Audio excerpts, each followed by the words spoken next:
बाबा मस्त होके जा रहा, अल्लाहू अल्लाहू करता जा रहा।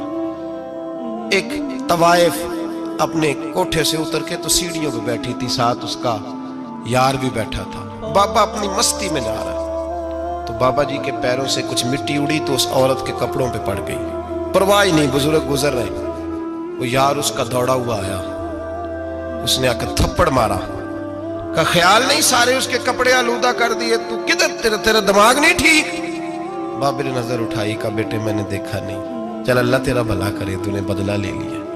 बाबा जी चुप करके, वइज़ा ख़ातबहुमुल जाहिलून क़ालू सलामा, चुप करके गुजर गए। ठंड का मौसम था, बारिश ताज़ा हुई थी, हलवाई दूध काढ़ रहा था, उसने बिठाया बाबा जी को फट्टे पे, प्याला पकड़ा, दौड़ के आगे बढ़ा, बुजुर्ग आ गए, आइए बैठिए। दूध का गरम गरम प्याला शक्कर डाल के दिया, बाबा जी ने दूध पिया, फिर नजर झुकी।